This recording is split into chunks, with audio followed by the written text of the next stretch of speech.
Ahlus sunnah wal jamaah terdiri dari 3 kata. Ahlu, yang kedua sunnah, yang ketiga yaitu al jamaah. Ahlus sunnah, kenapa mereka disebut dengan ahlus sunnah? Mereka disebut sumu ahlus sunnah, mereka disebut ahlus sunnah distimsakihim bisunnati Rasulullah sallallahu alaihi wasallam, karena mereka senantiasa berpegang kepada sunnah Rasulullah sallallahu alaihi wasallam. Apa itu sunnah? Sunnah secara bahasa dari kata sanna yasunnu sunnatan, artinya tariqah, tata cara. Secara bahasa begitu. Fulan sanna sunnatan ay bada'a sunnatan wa tariqatan. Seseorang dikatakan sanna sunnatan, artinya dia memulai sebuah tata cara.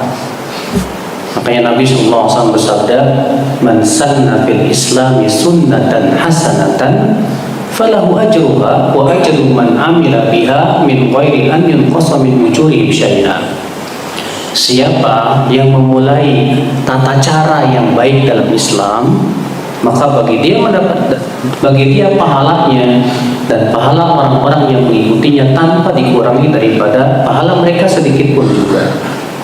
Faman sanna sunnatan sayyi'atan, dan siapa yang memulai tata cara yang buruk dalam Islam, maka bagi dia dosanya dan dosa orang-orang yang mengikutinya tanpa dikurangi dari dosa mereka sedikit pun juga. Adapun sunnah secara istilah itu apa? Yaitu kullu ta'alimi Rasul. Semua ajaran Rasulullah, semua yang Rasulullah ajarkan itu disebut dengan sunnah. Makanya ada Al-Quran dan sunnah. Ahlus sunnah siapa? Itu yang berpegang kepada apa? Sunnah. Apa itu? Yang diajarkan oleh Rasulullah SAW kepada kita. Di mana sunnah adalah merupakan dasar Islam. Sunnah adalah merupakan sumber Islam. Al-Quran dan sunnah. Dan sunnah fungsinya apa? Menjelaskan Al-Quran. Allah berfirman, wa anzalna ilaika dzikra litubayyana lin-nasi ma nuzila ilaihim. Dan kami turunkan kepada engkau hai Muhammad adzikr, itu Al-Quran.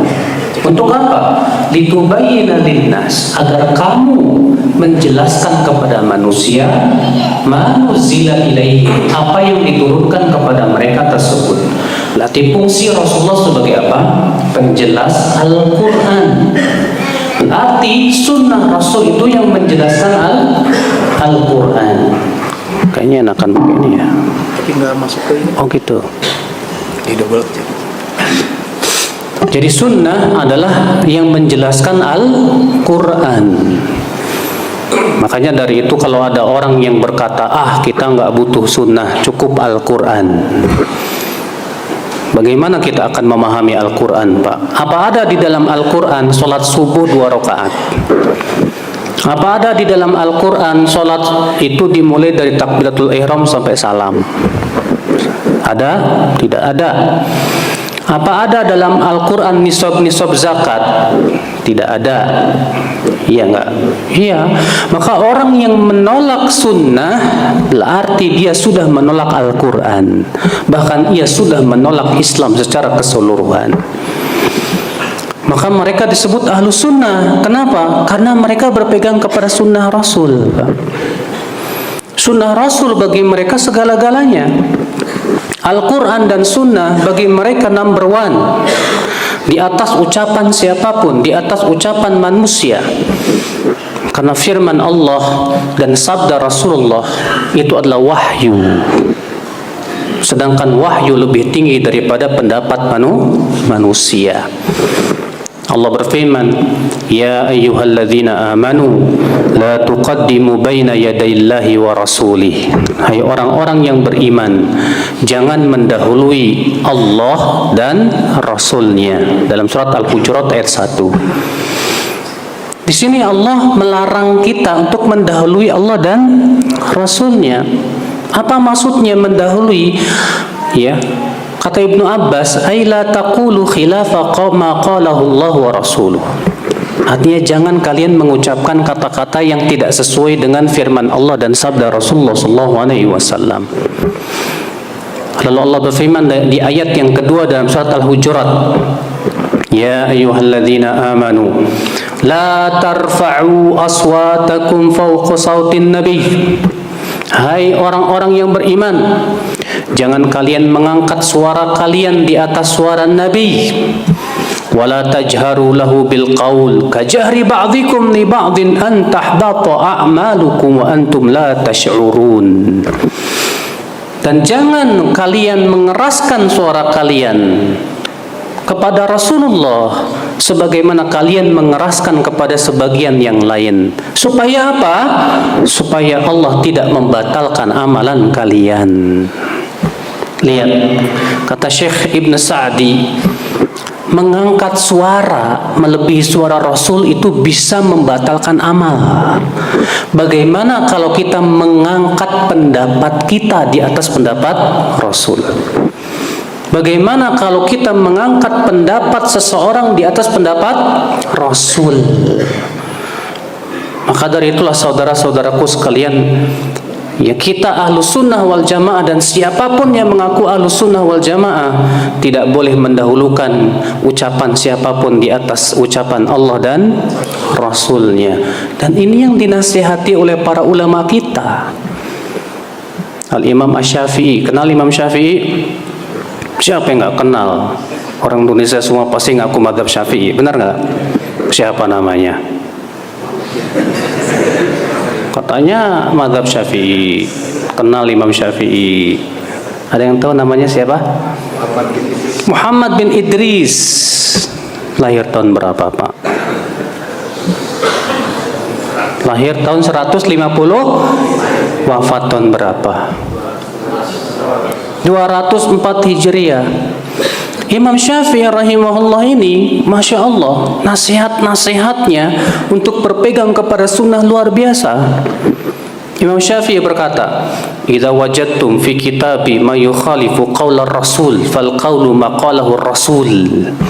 Apabila kalian mendapatkan dalam buku saya ini pendapat saya yang bertabrakan dengan sabda Rasulullah, fal qawlu ma qalahu rasul, maka yang kalian harus ambil adalah sabda Rasulullah. Fadribu qawlil haid, buang jauh-jauh pendapatku. Subhanallah. Imam Syafi'i memberikan kepada kita sebuah bimbingan yang dahsyat, Pak, bahwa kalau ucapan Imam Syafi'i bertabrakan dengan sabda Rasul, yang harus kita dahulukan siapa? Kalau itu Imam Syafi'i, imam terbesar dalam mazhab Syafi'i, apalagi ucapan kiai, Pak. Apalagi ucapan ustadz, Pak. Ucapan kiai, ustadz, siapapun kalau bertabrakan dengan sabda Rasul, kata Imam Syafi'i apa? Buang jauh-jauh, ambil ucapan siapa? Rasul sallallahu alaihi wasallam. Wah, berarti kita nggak butuh ulama. Kata siapa? Kita butuh ulama, Pak. Karena ulama yang paling tahu tentang Al-Quran dan tapi ulama bukan dijadikan alat untuk menolak Al-Quran dan hadis. Ulama itu wasilah untuk memahami Al-Quran dan hadis, bukan tujuan. Sementara banyak di antara kita, Pak, menjadikan ulama itu sebagai tujuan. Seakan-akan ucapan ulama gak mungkin salah. Ini kata ulama fulan. Ya, iya, baik. Ulama fulan berkata A, ulama fulan berkata B. Sama-sama ulama loh. Ya enggak, Pak? Imam Syafi'i berguru kepada siapa? Imam Malik bin Anas. Imam Malik ulama mazhab apa? Maliki. Ya kan? Imam mazhab Maliki Imam Malik bin Anas. Beliau murid daripada Imam Malik. Tapi Imam Syafi'i tidak mengikatkan diri kepada mazhab gurunya. Beliau mengikatkan tidak? Imam Syafi'i pernah berkata, jangan keluar dari mazhab Maliki ya. Nggak pernah, Pak. Justru beliau berdiri sendiri dalam apa? Ijtihad dan fatwa. Sehingga kemudian fatwa-fatwa beliau dicatat dan banyak murid-muridnya, banyak pembela-pembelanya, jadilah mazhab Syafi'i. Imam Syafi'i juga berguru kepada murid-muridnya Abu Hanifah yang merupakan imamnya mazhab Hanafi. Imam Syafi'i berguru kepada muridnya Abu Hanifah, siapa dia? Al-Qadhi Abu Yusuf. Demikian pula Muhammad bin Al-Hasan. Dan banyak mengambil ilmu Abu Hanifah dari dua orang ini. Tapi subhanallah, Imam Syafi'i rahimahullah di zaman beliau, Pak, dikenal sebagai apa, Pak? Nasirul hadis, pembela hadis. Imam Syafi'i terkenal sebagai apa?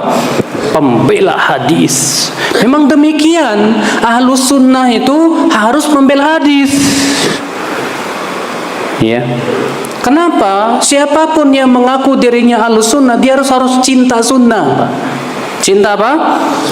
Sunnah Rasul sallallahu alaihi wasallam. Jangan ngaku ahlus sunnah tapi melihat orang jalanin sunnah kayak gimana gitu. Melihat orang berjenggot teroris. Padahal Rasulullah berjenggot nggak, Pak? Berjenggot, Pak. Rasulullah menganjurkan umatnya berjenggot nggak? Menganjurkan, Pak. Tapi kenapa kita ngelihat yang berjenggot kayak apa gitu?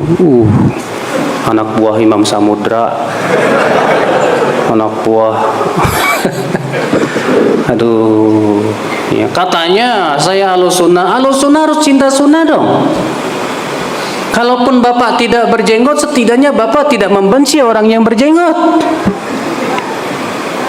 Ya, ngelihat orang yang cingkrang, banjir di mana, Kang? Padahal yang menganjurkan untuk di atas mata kaki siapa? Rasulullah. Rasulullah yang mengatakan ma asfala minal ka'bain minal izar fa finnar. Apa-apa yang melebihi mata kaki dari kain maka tempatnya di neraka, kata Rasulullah sallallahu alaihi wasallam. Utsman bin Affan ketika keluar rumah, sarungnya di pertengahan betis. Lalu Utsman berkata, beginilah dulu Rasulullah berpakaian.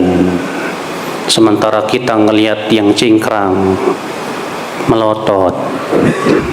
Iya, aneh ini, ajaran mana ini? Jangan-jangan Wahabi. Iya. Saudaraku, itu ajaran Rasul, bukan ajaran Wahabi. Ngelihat perempuan bercadar,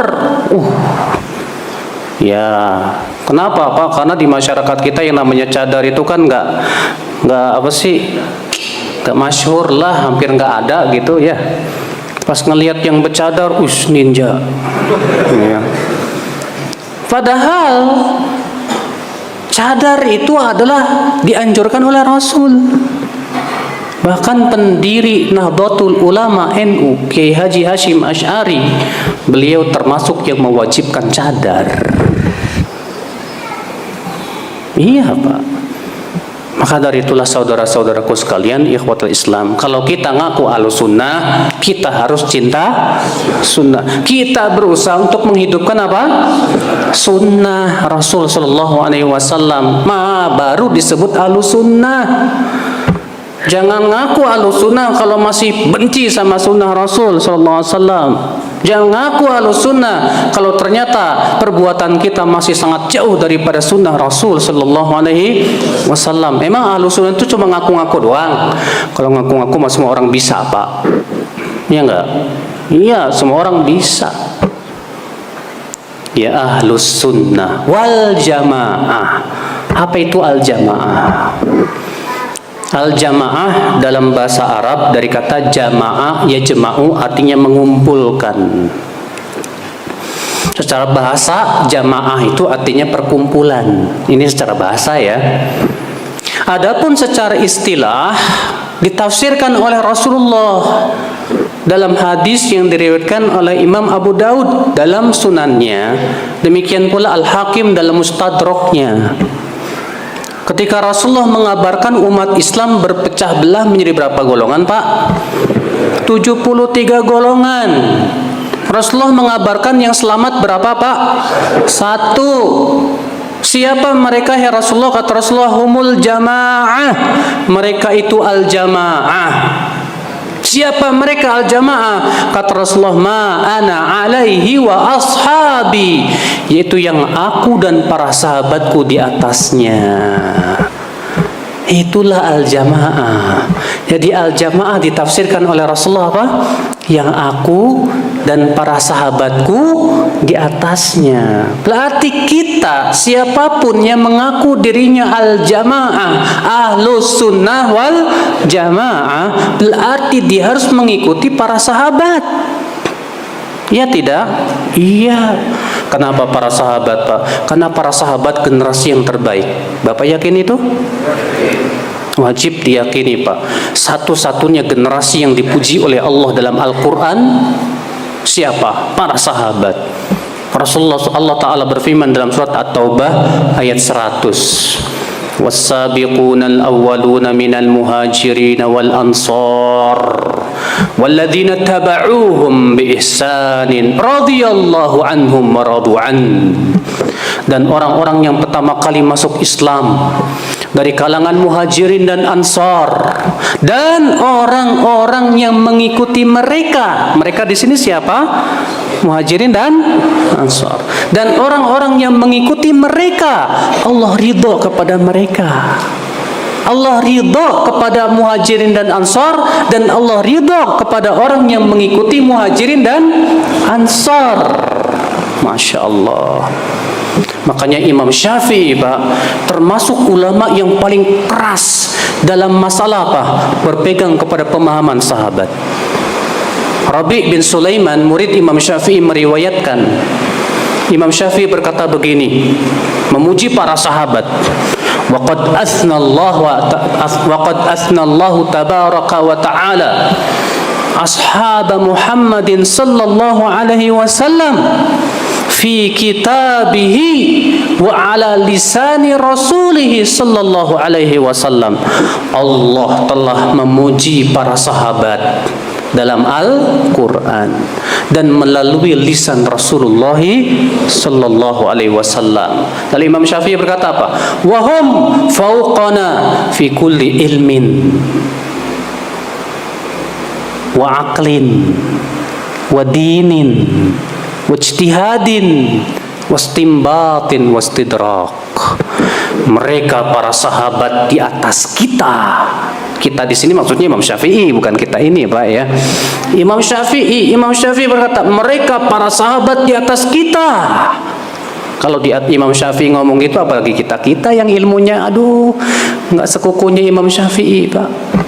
Mereka para sahabat, kata Imam Syafi'i, di atas kita dalam setiap ilmu, akal, pemahaman, agama, ijtihad, istimbat dan istidrak. Wa ara'uhum lana Ahmad, dan pendapat mereka lebih terpuji untuk kita, kata Imam Syafi'i. Wa aula lana min ara'ina li anfusina, dan lebih layak untuk kita ikuti daripada pendapat kita sendiri.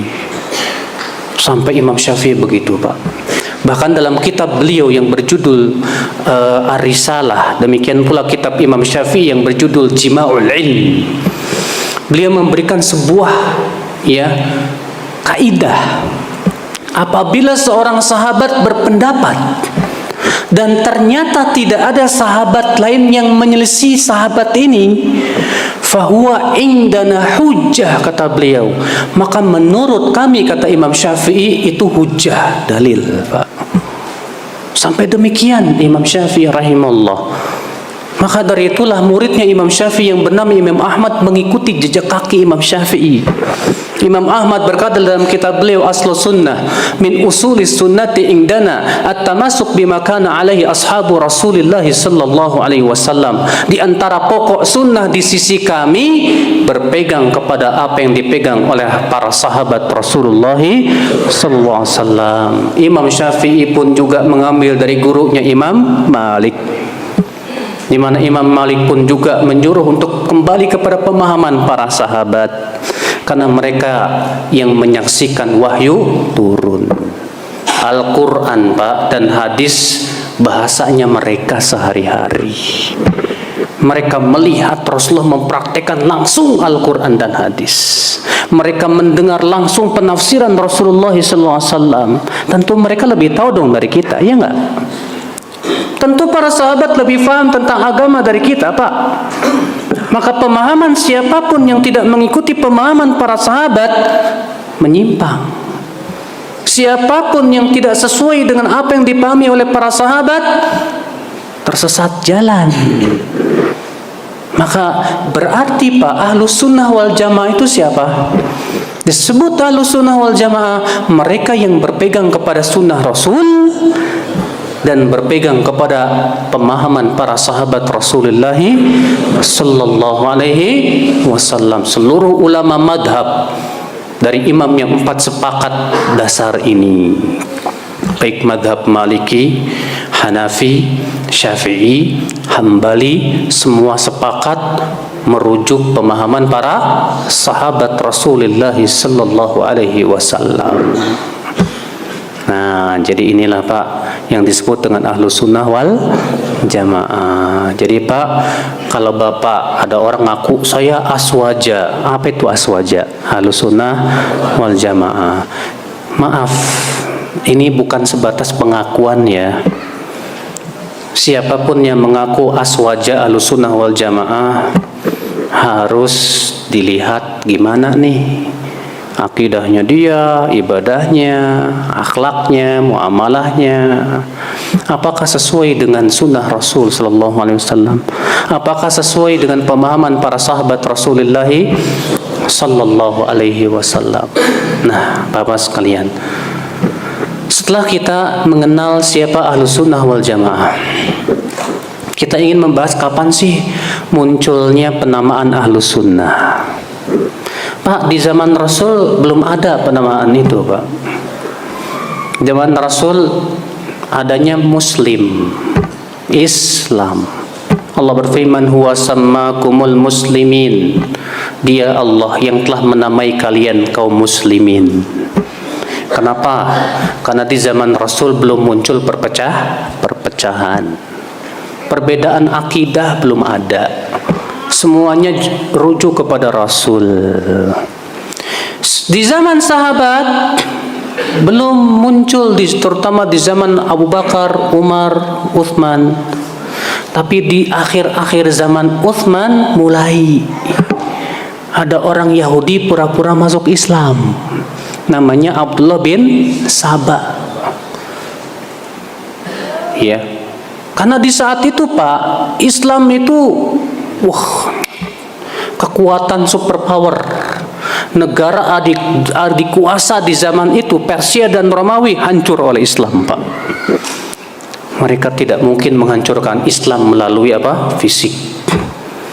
Mereka berpikir bagaimana menghancurkan Islam melalui pemikiran. Maka Abdullah bin Saba pura-pura masuk Islam, memperlihatkan apa, Pak? Memperlihatkan kesolehan, ibadah. Supaya apa? Supaya dipercayai oleh kaum muslimin. Ya. Setelah dia mendapatkan simpatik dari kaum muslimin, mulai dia berpikir bagaimana ini merusak Islam. Maka dia membuat sebuah konspirasi. Dia ingin menghancurkan Utsman bin Affan. Apa yang dia lakukan, Pak? Membuat provokasi. Utsman bin Affan dituduh apa? Nepotisme. Utsman bin Affan dituduh apa? Menzolimi ummahatul mukminin. Berbagai macam tuduhan-tuduhan yang lain, Pak, terhadap Utsman bin Affan itu, Pak. Iya. Dan Abdullah bin Sabah memilih tempat yang cocok di mana? Di Kufah dan Basrah. Karena ini dua tempat yang baru dikuasai Islam dan penduduknya masuk Islamnya juga baru. Biasanya kalau baru masuk Islam imannya juga masih apa? Setengah-setengah, Pak. Dipilih tempat itu, disebarkan fitnah, bergejolaklah di situ.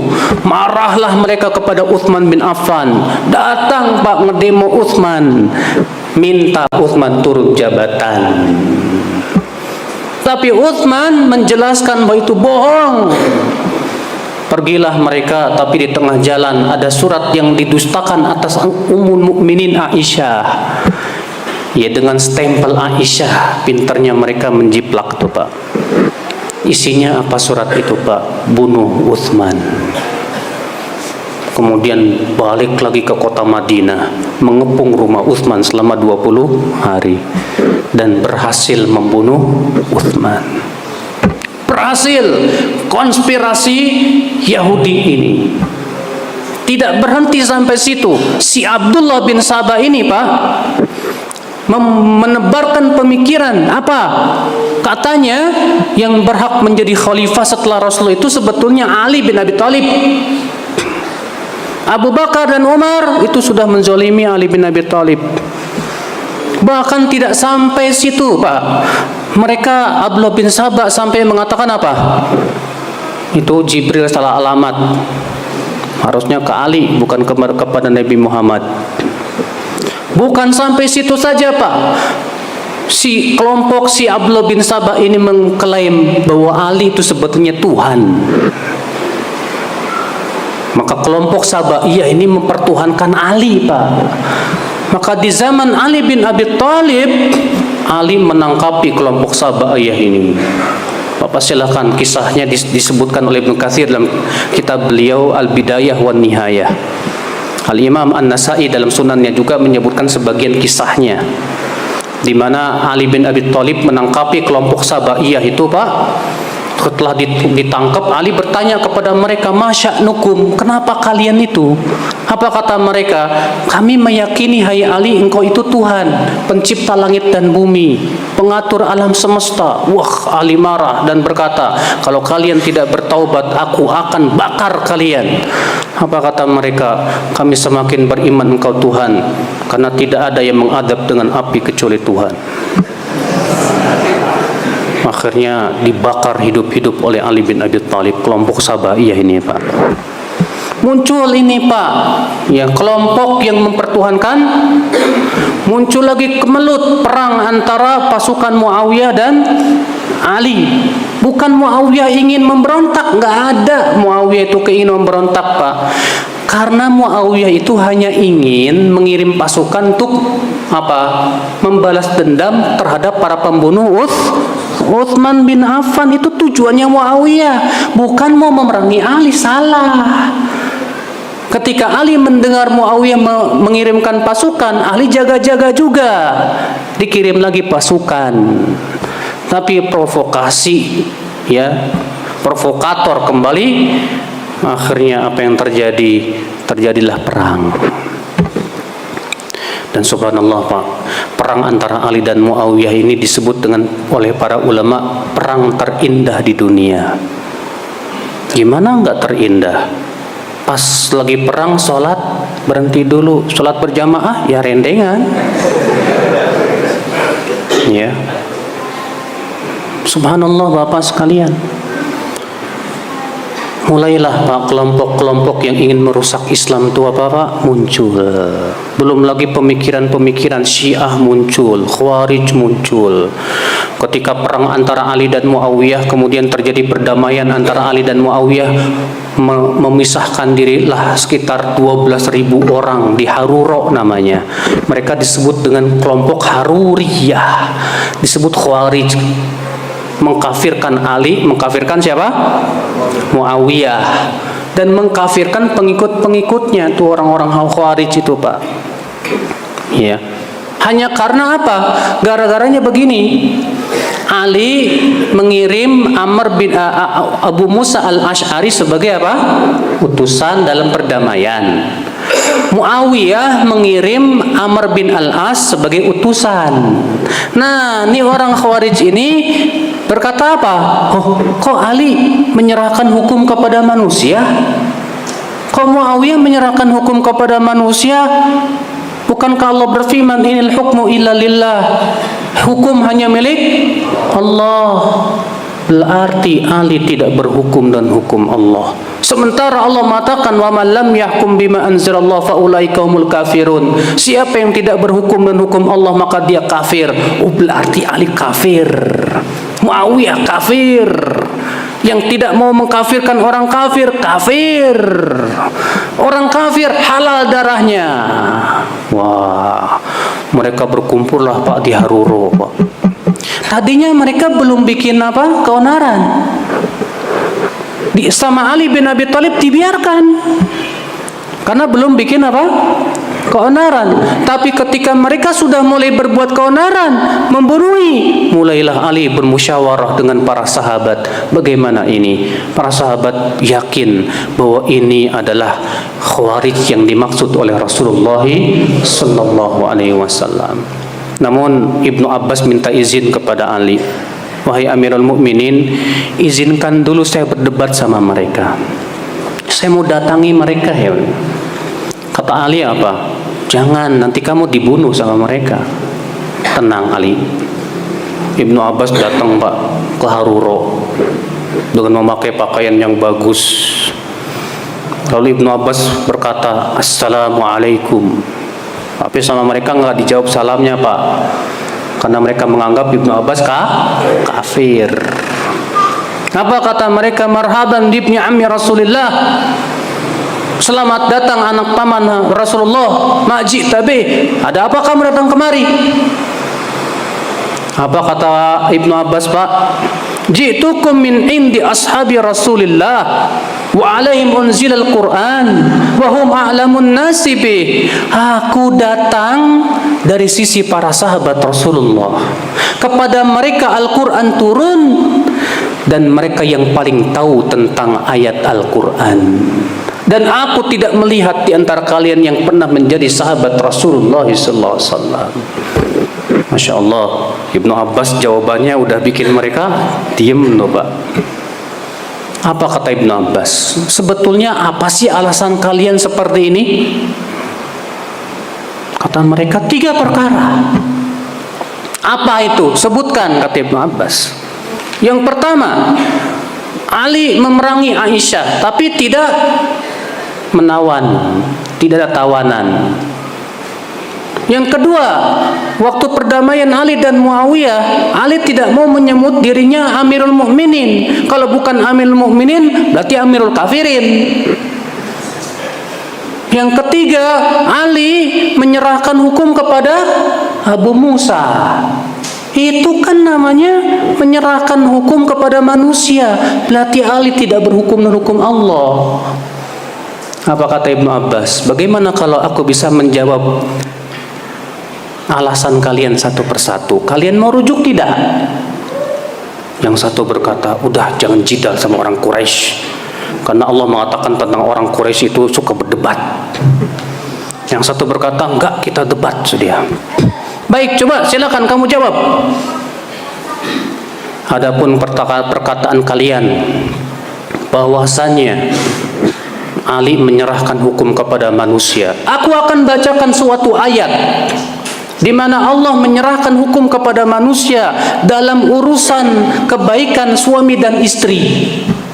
Allah berfirman, "Fa in khiftum shiqaqa bainihima fab'athu hakaman min ahlihi wa hakaman min ahliha yurida islahan yuwaffiqillahu bainahuma." Apabila kalian berkhawatir suami istri ini cerai, maka utuslah satu hakim dari kalangan wanita dan satu hakim dari kalangan laki-laki.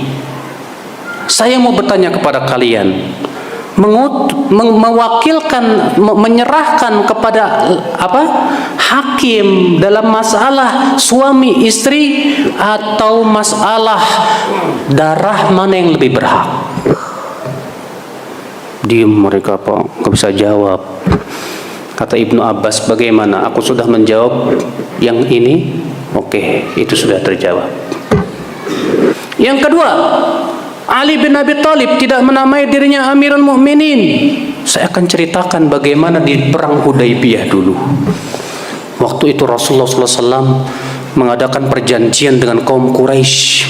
Ketika Rasulullah mengatakan tulis dari Muhammad Rasulullah, tapi ternyata orang Quraisy tidak mau dan berkata, kalau kami meyakini engkau Rasulullah, kami pasti beriman. Tapi tulis Muhammad bin Abdillah. Maka Rasulullah menghilangkan Rasulullah. Apakah berarti Rasulullah tidak jadi Rasul gara-gara itu? Bagaimana? Aku sudah bisa jawab? Oke, sudah bisa jawab. Adapun yang ketiga, kalau kalian berkata bahwa Ummul Mukminin boleh ditawan dalam perang, berarti kalian sudah kafir. Diam mereka. Bagaimana? Sudah terjawab semua? Sudah. Akhirnya 6.000 orang taubat, 6.000 rekui, lagi apa? Ngeyel. Diperangi oleh Ali bin Abi Thalib. Muncullah pemikiran-pemikiran yang menyimpang, Pak. Muncul Qadariyah yang menolak apa? Takdir. Katanya takdir nggak ada. Baca sama Bapak kisahnya di Sahih Muslim nomor 1. Kalau Bapak punya Sahih Muslim di rumah, disebutkan oleh Imam Muslim dengan sanadnya kepada Yahya bin Ya'mar. Yahya bin Ya'mar berkata, "Kana awwalu man takallama fil qadar bi Basrah Ma'bad al-Juhani." Adalah yang pertama kali berbicara tentang takdir di kota Basrah namanya Ma'bad al-Juhani. Bapak tahu siapa Ma'bad al-Juhani? Dia itu berguru kepada orang Nasrani namanya Susan. Dari Susan lah dia mengambil keyakinan Qadariyah. Iya. Apa kata Yahya bin Ya'mar? Adalah yang pertama kali berbicara tentang masalah takdir di kota Basrah namanya Ma'bad al-Juhani. Maka aku pun bersama Humaid bin Abdurrahman al-Himyari pergi ke Mekah untuk haji atau umrah. Ingin bertanya kepada para sahabat tentang keyakinan seperti ini. Maka kemudian kami bertemu dengan Abdullah bin Umar yang hendak masuk masjid. Lalu kemudian aku berkata, kata Yahya bin Ya'mar, "Hai Aba Abdurrahman, innahu qad dhahara qibalana qaumun yataqaffaruna al-ilm wa yaz'umuna al-qadar wa anna al-amra unf." Wahai Aba Abdurrahman, telah muncul di negeri kami suatu kaum yang mencari ilmu-ilmu yang aneh. Mereka mengatakan katanya takdir tidak ada. Katanya segala sesuatu belum ditakdirkan oleh Allah. Maka Ibnu Umar berkata, apa Pak? Demi zat yang Ibnu Umar berada di tangannya, Allah tidak akan menerima iman mereka sampai beriman kepada apa? Takdir. Jadi Pak muncul. Maka disitulah Pak mulai kemudian dipisah antara ahlus sunnah dan ahlul bid'ah. Imam Muslim meriwayatkan dalam muqaddimah sahihnya, silakan Bapak rujuk dalam muqaddimah sahih Muslim. Imam Muslim menyebutkan dengan sanadnya kepada Muhammad bin Sirin, seorang tabi'in. Tabi'in itu siapa? Murid-murid para sahabat.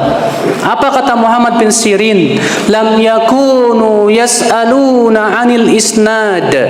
Mereka belum dahulu di awal-awal tidak pernah nanya tentang sanad. Tahu sanad, Pak? Sanad itu kalau Bapak dengar Imam Bukhari begini, haddatsana fulan an fulan an fulan, dari fulan Rasulullah SAW bersabda, itu sanad namanya, Pak. Dahulu kami tidak pernah bertanya tentang sanad. Falamma waqa'atil fitnah, tapi ketika muncul fitnah, kami mulai berkata, samulana rijalakum, sebutkan nama perawi hadis kamu. Fayundor fa in kana min ahli sunnati fayuqbalu hadithu, maka dilihat, diperiksa, kalau dia ahlu sunnah diterima hadisnya, kalau bukan ahlu sunnah tidak diterima hadisnya. Mulailah muncul penamaan ahlus untuk membedakan dengan pemikiran-pemikiran yang disitulah mulai Pak penamaan ahlus sunnah wal jamaah. Dan penamaan ini sampai hari ini alhamdulillah, dan penamaan ini jadi rebutan semua kelompok. Kenapa? Karena semua kelompok ngaku ahlus sunnah. Tapi kan tak semua ngaku ahlus sunnah disebut ahlus sunnah, Pak. Saudara-saudaraku sekalian, lalu apa sih keistimewaan ahlus sunnah wal jamaah itu, Pak? Keistimewaan yang pertama, bahwa ahlus sunnah wal jamaah sepakat semua sumber Islam itu Al-Quran, hadis, ijma. Ini yang paling utama dulu. Al-Quran, hadis, apalagi ijma. Al-Quran jelas ya. Hadis yang kayak gimana nih? Semua hadis dipakai? Enggak lah. Yang dimaksud itu hadis yang sahih atau hasan di bawahnya. Bapak sekalian, saya sebetulnya pengen cerita gimana sih bisa terjadi ada hadis sahih, ada hadis yang tidak sahih. Mudah-mudahan waktunya cukup nih Pak nih. Iya. Saya alhamdulillah kuliah hadis di Madinah. Saya di Madinah ambil kuliah hadis ya, S1. Saya mengambil S1 khusus hadis. Jadi semua ilmu-ilmu hadis sudah alhamdulillah saya pelajari. Maka saya ingin secara global aja, gimana sih sejarah ada hadis sahih, ada hadis dhaif jiddan, palsu. Gimana sih sejarahnya? Begini Pak, di zaman Rasul belum ada orang yang berdusta atas nama Rasul. Para sahabat juga hafalannya hebat-hebat Pak, nggak kayak kita error mulu. Benar. Dan para sahabat itu Pak paling berhati-hati menyampaikan hadis, takut banget salah. Sampai-sampai Anas bin Malik kalau bawain hadis itu keluar keringat dingin saking ketakutannya Pak. Di zaman tabi'in ya, setelah sahabat mulai itu Pak, keinginan-keinginan untuk berdusta atas nama Rasul sudah ada. Terutama muncul seorang nabi palsu yang bernama Mukhtar Ats-Tsaqafi. Dia yang pertama kali berusaha bagaimana berdusta atas nama Rasul tapi gagal. Di zaman tabi'in mulai Pak, zindik masuk. Tahu zindik? Zindik itu orang yang pura-pura masuk Islam tapi ingin merusak. Dengan cara apa? Bikin hadis-hadis atas nama Rasul untuk merusak ajaran Islam. Ya. Bapak sekalian, tadi sudah saya ceritakan, di zaman tabi'in sudah muncul fitnah. Fitnah yang dimaksud yaitu pemikiran-pemikiran yang menyimpang, Syiah. Syiah muncul Pak. Dan di antara keyakinan Syiah, dusta itu halal. Halal berdusta untuk membela kelompok. Maka mereka kelompok yang paling doyan bikin hadis. Ya. Demikian pula mereka-mereka yang hafalannya suka salah. Ada lagi orang yang sengaja berdusta atas nama Rasul untuk kepentingan dunia. Ada lagi yang berdusta atas nama Rasul untuk membela agama. Ada lagi yang berdusta atas nama Rasul untuk merusak agama. Maka para ulama Pak, di zaman tabi'in ketika muncul orang-orang zindik, mereka merasa perlu untuk membela hadis. Hamad bin Zaid berkata, wadu'atiz zanadiqah aktsar min 70,000 hadis. Orang-orang zindik sudah berhasil membuat 70,000 hadis. Ditangkap seorang zindik yang bernama Abdul Karim bin Abil Arja. Ketika mau dipancung dia berkata, saya tidak menyesal dipancung karena saya sudah berhasil menyebarkan 4.000 hadis palsu yang aku halalkan padanya yang haram dan aku haramkan padanya yang halal. Wah, para ulama akhirnya apa Pak? Menyingsingkan tangan mereka, membela hadis. Caranya bagaimana? Perawi-perawi hadis diperiksa satu persatu. Setiap perawi hadis ditanya namanya siapa, dari mana berasal, keturunannya, siapa guru-gurunya, kemana saja belajar. Sampai-sampai disebutkan kalau mereka ingin mengambil hadis dari seseorang, orang ini diperiksa dulu 2 bulan. Bertanya-tanya ke orang-orang siapa orang ini. Sampai-sampai yang ditanya berkata, kamu ingin menikahkan dia dengan anak wanitamu ya? Saking detailnya Pak. Dicatat baik-baik namanya, siapa, bagaimana hadis-hadisnya. Hadis-hadisnya ditulis semuanya Pak. Dilihat, dibandingkan, dari situ ketahuan ini hadis perawinya apa? Thiqah terpercaya. Ini perawinya hafalannya suka error. Ini perawinya mudallis. Ini perawinya dhaif jiddan, sangat lemah. Ini perawi tukang dusta. Ketahuan Pak. Masya Allah, subhanallah. Dan para ulama Pak, Sampai berjalan ribuan kilometer Pak untuk mencari hadis dan sanadnya, diperiksa sama mereka Pak. Makanya kita terima kasih sama mereka itu. Iya. Sejarah perawi hadis ini sangat diperhatikan betul, karena kalau bukan karena mereka mencatat sejarah perawi ini, orang akan sembarangan berkata Rasulullah bersabda, Rasulullah bersabda. Makanya Abdullah bin Mubarak berkata apa Pak? Laulal isnad laqala man syaa ma syaa. Kalau bukan karena sanad hadis, setiap orang seenaknya akan berkata apa? Rasulullah SAW bersabda. Dengan adanya sanad ini diperiksalah, perawi-perawinya dicatat baik-baik, dibukukan baik-baik. Siapa si fulan? Siapa si fulan? Siapa namanya? Bagaimana statusnya? Ketahuan. Dan ternyata Pak, pemalsu hadis ini macam-macam. Ada Pak, hadis yang dibuat tukang terong Pak. Albazinjan dawaun likulli da. Terong obat segala penyakit. Ditelusuri oleh ulama, ternyata yang bikin tukang terong biar laris terongnya Pak. Tukang semangka bikin lagi. Ya, ketahuan oleh para ulama Pak. Dikumpulkan oleh para ulama hadis-hadis palsu. Ibnu Jauzi membuat sebuah buku yang berjudul Al-Mawdu'at, kumpulan hadis-hadis palsu. Imam As-Suyuti juga menulis buku kumpulan hadis palsu. Al-Imam Ibn Al-Arraq, dan ini buku yang terbagus tentang kumpulan hadis palsu, yang berjudul Al-La'ali Al-Masnu'ah fil Ahaditsil Mawdu'ah. Ya. Demikian pula para ulama mengumpulkan hadis-hadis palsu. Ada lagi hadis palsu bikinan orang zindik Pak.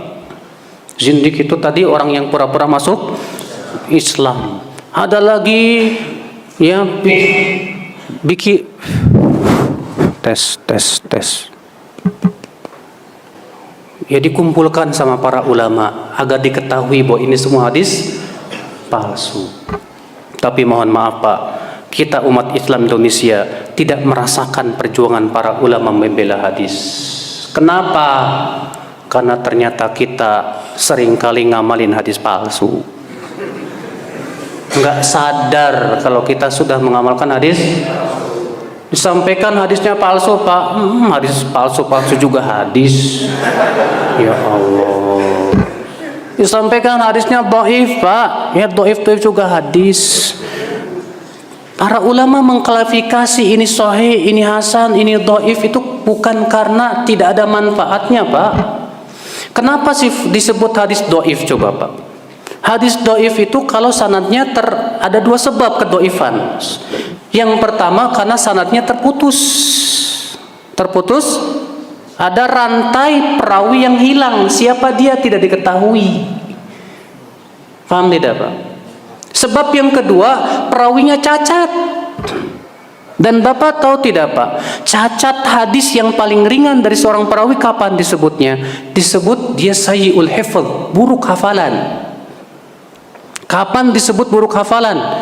Kata Al-Hafidz Ibnu Hajar Al-Asqalani, sayyi'ul hifdz huwa ma lam yatarajjah janibu shawabihi ala janibi khata'ihi. Disebut buruk hafalan kalau sisi benarnya tidak bisa mengalahkan sisi salahnya. Berarti benar dan salahnya sama-sama berarti kalau sama-sama seimbang menghasilkan keraguan tidak?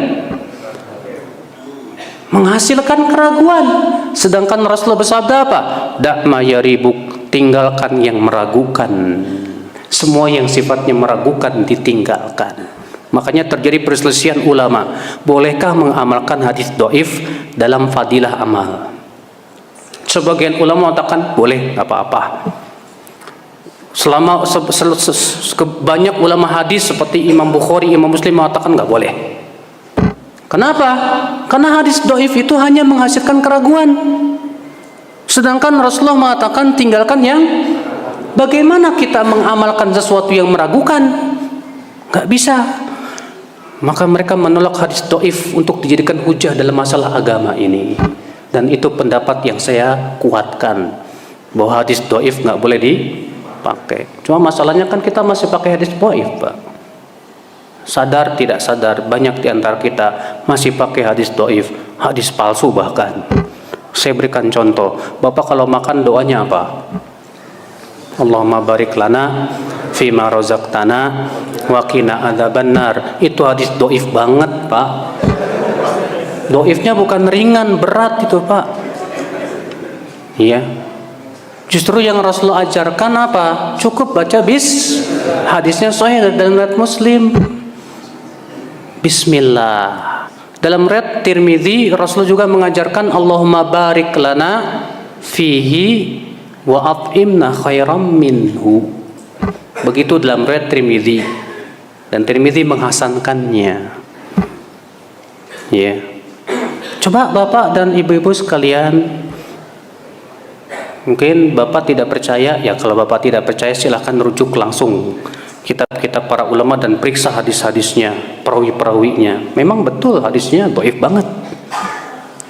Saudara-saudaraku sekalian, belum lagi yang lain saya kasih contohkan, nanti pada terkejut lagi. Jangan-jangan nih Ustadz Wahabi nih katanya. Nggak apa-apalah suku Wahabi. Ya, yang jelas Bapak sekalian, Ahlus Sunnah itu harus memilah mana yang sahih, mana yang dhaif. Itu justru keistimewaan Ahlus Sunnah, Pak. Bapak tahu tidak? Ilmu hadis itu tidak dimiliki oleh agama manapun. Iya tidak? Tidak ada dalam Yahudi, Nasrani dan yang lainnya, nggak ada ilmu hadis, nggak ada. Ilmu hadis hanya dimiliki oleh umat Islam. Maka dari itulah kita harusnya Masya Allah, Alhamdulillah, senang dong, bangga dong kita punya ilmu hadis. Jangan disia-siakan. Para ulama hadis sudah menghabiskan waktu mereka membela hadis Rasulullah SAW. Sekarang pun kita harus membela hadis, Pak. Soalnya banyak banget hadis palsu berseliweran itu, Pak. Bener. Di media sosial jangan tanya itu, Pak. Mau bulan Ramadan muncul hadis. Apa katanya? Malaikat Rasulullah naik mimbar lalu berkata amin, amin, amin. Ditanya sama malaikat, para sahabat, apa yang kau aminkan hai Muhammad? Kata Rasulullah, tapi Jibril berkata kepadaku, hai Muhammad, abaikan puasa orang yang belum minta maaf sama tetangganya, sama orang tuanya, sama mertuanya. Itu hadis buatan Indonesia asli. Yang benar lafadznya begini, Rasul naik mimbar mengucapkan amin, amin, amin. Lalu kemudian Rasul ditanya oleh para sahabat, apa yang kau aminkan ya Rasulullah? Kata Rasulullah apa? Jibril tadi datang berkata kepadaku, ya Muhammad, rogima anfum ri'in, kul amin, ucapkan amin hai Muhammad. Semoga dihinakan orang yang masuk bulan Ramadan lalu keluar dari bulan Ramadan dalam keadaan belum diampuni dosanya. Katakan amin. Kata Rasulullah apa? Amin. Kemudian mereka Jibril berkata lagi, semoga dihinakan orang yang mendapatkan kedua orang tuanya tapi tidak memasukkannya ke surga. Katakan amin. Amin.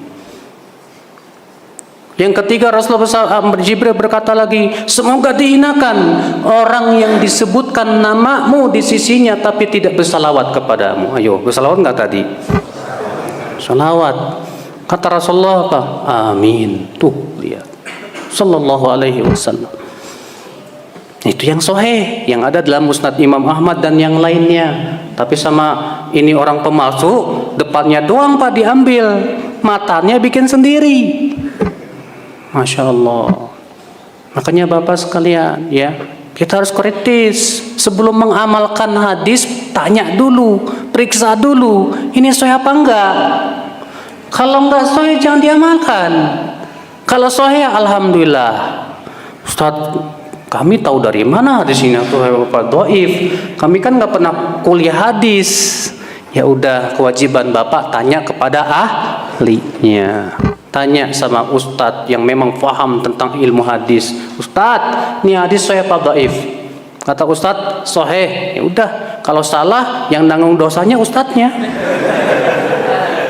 Iya Pak, nggak enaknya jadi ustadz jadi kiai begitu. Kalau dia ngomong salah diikuti orang, yang nanggung dosa orang-orang itu dia yang paling tanggung jawab di hadapan Allah nanti. Ya, saudara-saudaraku sekalian, ikhwatul Islam. Jadi ini Pak, keistimewaan Ahlussunnah wal Jamaah, mereka dasarnya Al-Qur'an, hadis dan yang sahih dan ijma. Apa itu ijma? Kesepakatan seluruh ulama, bukan ulama Indonesia doang, bukan. Bukan ulama mazhab Syafi'i doang, bukan. Seluruh ulama. Syaratnya harus seluruh. Kalau ada satu ulama saja yang tidak setuju, tidak disebut ijma. Ijma memang dalil, ya, karena Allah memerintahkan kita untuk mengikuti ijma kaum muslimin. Imam Syafi'i berdalil dengan surat An-Nisa ayat 115. Allah berfirman, "Wa may yushaqiqir rasul min ba'di ma tabayyana lahul huda wa yattabi' ghayra sabilil mu'minin nuwallihi ma tawalla wa nuslihi jahannam wa sa'at masira." Siapa yang menyelisihi rasul setelah jelas kepada dia apa? Petunjuk, keterangan, dan mengikuti selain jalan kaum mukminin. Apa kata Imam Syafi'i? Maksudnya mengikuti selain ijma mereka. Apa kata yang terjadi? Nuwallihi ma tawalla wa nuslihi jahannam wa sa'at masira. Kami akan biarkan ia leluasa dalam apa? Kesesatannya tersebut, dan kami akan bakar dengan neraka jahannam. Ternyata orangnya yang menyelisihi ijma, diancam oleh Allah dengan api neraka. Ya. Saudara-saudaraku sekalian, makanya kalau ulama sudah berijma, sudah wajib kita ikut. Tapi ijma, kalau misalnya gini Pak, ulama dulu sudah ijma, kemudian sebagian zaman sekarang ada yang menyelisihi, maka yang menyelisihi ini sudah menyelisihi ijma. Kalau di zaman dahulu sudah terjadi ijma, gak boleh lagi diselisihi, karena mereka tidak mungkin bersepakat di atas kesesatan. Rasulullah sendiri yang bersabda, "Lan tajtami'a ummati ala dhalalah." Umatku tidak akan bersepakat di atas kesesatan. Tuh Pak. Makanya Masya Allah Bapak sekalian. Jadi Ahlussunnah wal Jamaah Pak menganggap sumber Islam itu apa? Al-Quran, hadis yang sahih, ijma. Ditambah dalam masalah fikih apa? Qiyas. Apa itu?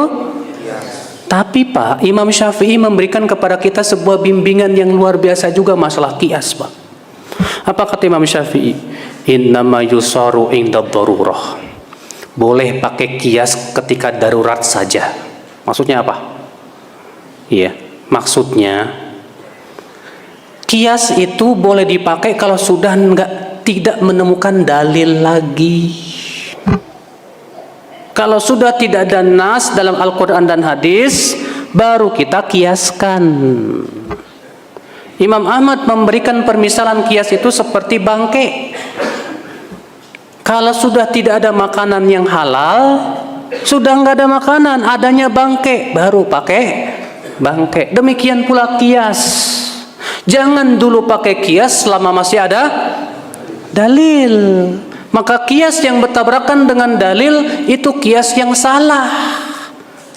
Kias yang apa? Yang salah. Kias itu kalau bahasa Indonesianya ya analogi gitu Pak. Ya. Cuman kalau analogi itu lebih masuknya dalam kias syabah namanya, karena kias bermacam-macam dalam ilmu usul fikih itu Pak. Ya mungkin Bapak di antara Bapak ada yang pernah belajar ilmu usul fikih. Ya. Saudara-saudaraku sekalian. Makanya salah kalau ada orang belum apa-apa udah pakai kias.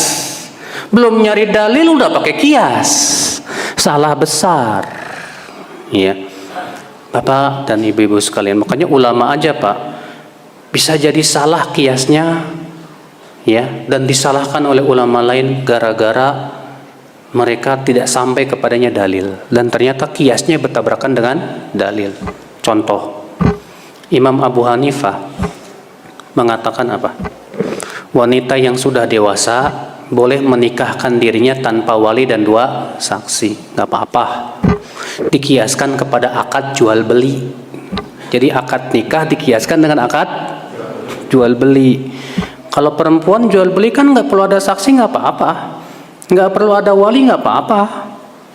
Kata mereka karena ini sama-sama akad, ya udah sama. Tapi mayoritas ulama mengatakan apa? Nggak boleh. Berdasarkan hadis, la nikaha illa biwaliyin wa syahidai adlin. Tidak sah nikah kecuali dengan wali dan 2 saksi. Dalam lafaz lain Rasulullah bersabda, ayyuma imra'ah nakahat bi ghairi idzni waliha fa nikahuha batilun batil. Wanita mana saja yang menikah dengan tanpa izin walinya maka nikahnya batil. Maka pendapat Abu Hanifah maaf nggak bisa kita pakai. Kenapa Pak? Karena bertabrakan dengan dalil. Jadi kalau bertabrakan dengan dalil, kias minggir dulu. Pendapat ulama kalau bertabrakan dengan dalil, mohon maaf. Bukan kita tidak menghormati dia, tapi kita lebih mengagungkan Allah dan Rasul. Kita butuh ulama, butuh Pak. Siapa yang tidak butuh ulama? Tapi kita tidak pernah mengkultuskan ulama. Tidak pernah mengatakan bahwa ulama suci dari kesalahan. Kita meyakini yang suci dari kesalahan hanyalah Rasulullah sallallahu alaihi wasallam. Nah, inilah Bapak sekalian, ya. Madhab Hanafi ulama, Syafi'i ulama, Hambali ulama, Hanafi ulama. Cuma masalahnya Pak, di Indonesia muncul pendapat yang mengatakan begini, gak boleh banyak-banyak madhab. Udah kalau kamu Syafi'i aja, Hambali aja, Maliki aja, gak boleh banyak-banyak. Ada nggak yang kayak gitu Pak? Banyak tuh Pak di negeri kita. Sekarang saya mau tanya, adakah ulama madhab yang mengatakan begitu? Pernahkah Imam Syafi'i berkata, kamu jangan keluar dari madhab saya ya? Bahkan ketika Imam Syafi'i hidup ada 2 madhab, madhab Maliki dan madhab Hanafi. Kenapa Imam Syafi'i tidak memegang salah satu madhab saja, tapi malah mendirikan madhab tersendiri? Ya. Ketika Imam Ahmad bin Hambal hidup, dan Imam Ahmad itu muridnya Imam Syafi'i yang paling mantap Pak. Sampai Imam Syafi'i memuji Imam Ahmad bin Hambal, ya Ahmad, anta a'lam minni bil hadis, hai Ahmad, engkau lebih tahu dan lebih alim dariku tentang hadis, hai Ahmad. Tolong kalau ada hadis yang sahih, hai Ahmad, kabarkan aku supaya aku bisa berpendapat dengannya. Itu Imam Ahmad bin Hambal Pak. Dan Imam Ahmad memang terkenal sekali, hafalan hadisnya luar biasa. Beliau hafal 1 juta hadis. Imam Ahmad bin Hanbal itu muridnya Imam Syafi'i rahimahullah. Tapi ternyata Imam Ahmad tidak mengikatkan diri dengan madhab gurunya. Beliau malah berdiri sendiri dari madhab apa? Hambali. Saudara-saudaraku sekalian, maka dari itu tidak ada satupun ulama madhab yang mewajibkan harus ikut satu madhab. Nggak ada. Bapak tahu Imam Nawawi? Bukan Imam Nawawi Al-Bantani Pak, ya. Imam Nawawi yang merupakan rujukan madhab Syafi'iyah, yang menulis kitab Al-Muhadzab, Syarhul Muhadzab, ya. Beliau ini termasuk rujukan ulama madhab Syafi'iyah setelahnya Imam Nawawi. Ternyata Bapak kalau baca kitab beliau Syarhul Muhadzab, beliau juga sering menyalahi madhabnya sendiri. Sebuah contoh, Imam Nawawi dalam masalah makan daging onta menyelisihi madhab Syafi'i. Beliau lebih memegang pendapat jumhur, karena madhab Syafi'i mengatakan bahwa daging onta ya tidak membatalkan, sementara jumhur mengatakan membatalkan. Maka diselisih oleh Imam Nawawi. Al-Khattabi, ulama madhab Syafi'iyah terkenal di zamannya Pak. Beliau menyelisih madhabnya sendiri dalam 119 permasalahan karena memandang dalil lain yang lebih kuat. Jadi tidak ada ulama yang mengatakan kamu nggak boleh keluar dari madhab Syafi'i atau madhab Hambali, nggak boleh, nggak ada. Bahkan kalau kita lihat di masyarakat kita sehari-hari Pak, Bapak banyak gak kalau habis sholat imamnya zikirnya kenceng-kenceng? Hah? Kalau habis sholat imamnya zikirnya kenceng-kenceng, itu memang madhab apa? Syafi'i apa Hambali? Hambali, bukan Syafi'i. Imam Syafi'i dan madhab Syafi'i mengatakan yang sunnah zikir setelah sholat itu disirkan kecuali dalam rangka ta'lim. Kalau untuk taklim boleh, tapi tidak boleh terus menerus. Itu mazhab Syafi'i. Tapi di Indonesia terus-menerus tidak. Itu mazhab apa? Hambali. Berarti tidak konsisten dong kalau ada orang berkata begitu. Banyak kok permasalahan yang ternyata itu bukan mazhab Syafi'i, tapi itu mazhab yang lainnya, dikira itu mazhab Syafi'i, bahkan bukan. Saudaraku sekalian, ikhwatul Islam, azani Allah wa iyyakum. Maka dari itulah saudaraku ya, mereka semua imam, ulama kita, Pak. Kewajiban kita melihat mana yang paling kuat dalilnya, itu yang kita pegang. Kita tidak pernah fanatik madhab, tidak pula mengkultuskan ulama, tidak. Fanatik kita hanya kepada Allah dan Rasulnya. Itu yang harus dilakukan, Pak. Hari itulah Bapak sekalian, ya, terkadang kita begitu fanatik dengan yang ada di masyarakat. Pokoknya yang sudah ada di masyarakat seakan-akan sebuah kebenaran yang tidak boleh diselisihi. Jangan begitu kita dalam beragama, Bapak. Yang ada di masyarakat ini harus ditimbang dengan timbangan syariah, ya kan? Ya dong. Semua adat istiadat kita kalau tidak sesuai dengan syariah boleh diterima enggak? Kalau ada istiadat kita bertabrakan dengan syariah, boleh terima nggak, Pak? Nggak boleh diterima, Pak. Nggak boleh. Tetap yang menjadi ukuran kita syariat. Kita kan umat Islam. Berarti kita wajib dong komitmen dengan keislaman kita, dengan syariat Islam. Kalau kita mengaku diri kita umat Islam, maka semua adat istiadat perilaku kita di masyarakat kalau ternyata tidak sesuai dengan syariat, kita tidak bisa terima. Bapak sekalian, cuma masalahnya, Pak, untuk menerima syariat begitu dari Allah dan Rasulnya berat terkadang, Pak. Kalau ternyata syariat itu tidak sesuai dengan kepentingan dunia kita, berat banget.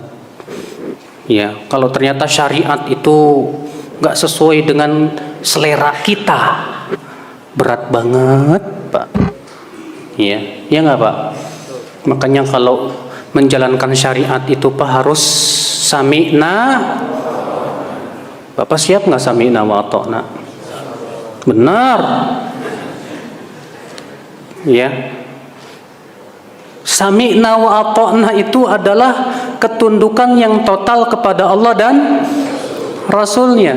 Artinya siap diatur oleh Allah. Lebih senang mana? Diatur hawa nafsu apa diatur sama Allah?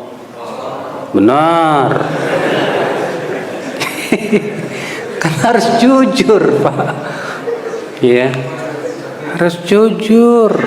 Karena masalahnya di zaman sekarang, ya Allah, banyak banget fitnah-fitnah, godaan-godaan tuh yang nggak sesuai dengan syariat, ya Pak ya.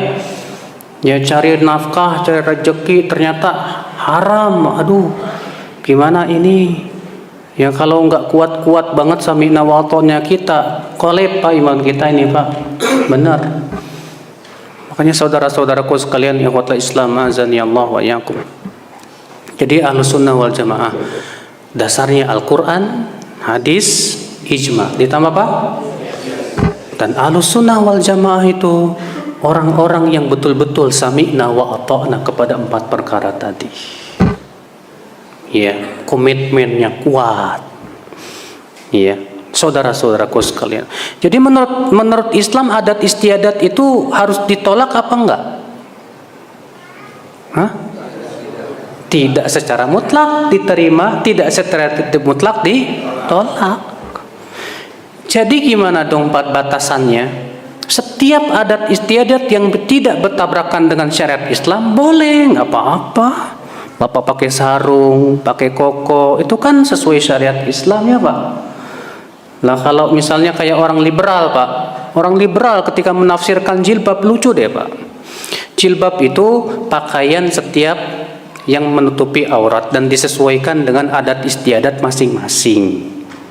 Nah kalau begitu berarti jilbabnya orang asmat koteka dong. Ya, waduh bahaya seperti ini, Pak. Ada lagi orang, Pak, ngomong masalah agama seenaknya. Perempuan bilang begini, yang penting walaupun saya nggak pakai jilbab, tapi hati saya dijilbabin. Masa ngomong gitu ya Allah? Itu dijilbabin pakai apa coba Pak? Itu dijilbabin pakai iman apa pakai apa itu? Kalau dijilbabin dengan iman harusnya dia menutup aurat karena Allah dan Rasulnya yang memerintahkan untuk menutup aurat. Ya. Tapi masalahnya hawa nafsu yang ngomong. Jadi yang ngomongnya gitu tuh Pak. Yang penting niatnya. Yang penting hati saya baik. Nah, nanti ada pemuda zina sama janda, kamu kenapa? Ya niat saya baik lah. Kasihan tuh janda kesepian.